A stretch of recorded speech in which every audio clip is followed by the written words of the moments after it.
রচনাদি তো কিছু মিথ্যে বলেননি। আরবানা প্রসঙ্গে রচনার পাশেই দাঁড়ালেন এবার কনীনিকা বন্দ্যোপাধ্যায়। আপনাদের সবাইকে স্বাগত সিনে গসিপে। রচনা বন্দ্যোপাধ্যায়ের কিছু মন্তব্যকে ঘিরে সোশ্যাল মিডিয়ায় একেবারে উত্তাল। অভিনেত্রী রচনা বন্দ্যোপাধ্যায় একটি সাক্ষাৎকারে বলেছিলেন, আরবানাতে থাকতে গেলে যোগ্যতা লাগে।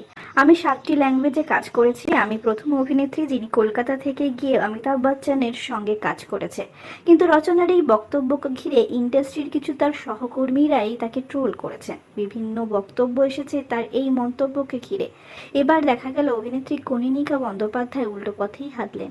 রচনা বন্দ্যোপাধ্যায়ের পাশে দাঁড়িয়ে একটি জনপ্রিয় সংবাদ মাধ্যমের সাক্ষাৎকারে অভিনেত্রী কনীনিকা বলেন, রচনাদি অনেক সিনিয়র অভিনেত্রী।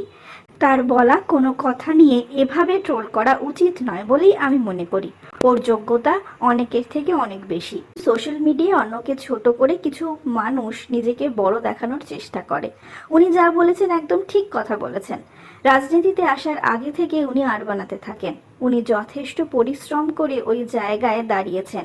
উনি সত্যি 7টি ভাষায় কাজ করেছেন। একমাত্র উনি একজন অভিনেত্রী যিনি কলকাতা থেকে গিয়ে মিস্টার বচ্চনের সঙ্গে কাজ করেছেন।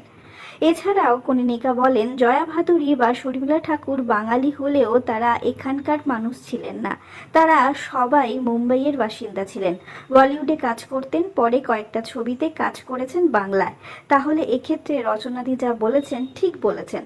অবশেষে কনীনিকা আরও বলেন, আসল প্রসঙ্গ থেকে সরে গিয়ে রচনাদি যা বলেছেন তা নিয়ে কথা বলা হচ্ছে। তিনি ভেবেছিলেন সংবাদ মাধ্যমের দ্বারা তিনি একটি বার্তা পৌঁছে দেবেন, কিন্তু উল্টে উনি ভীষণভাবে কটাক্ষের শিকার হয়েছেন।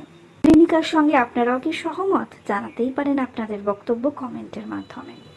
আমরা হলাম সিনে গসিপ। জুড়ে থাকুন আমাদের সঙ্গে, সাবস্ক্রাইব করুন আমাদের এই ইউটিউব চ্যানেলটি।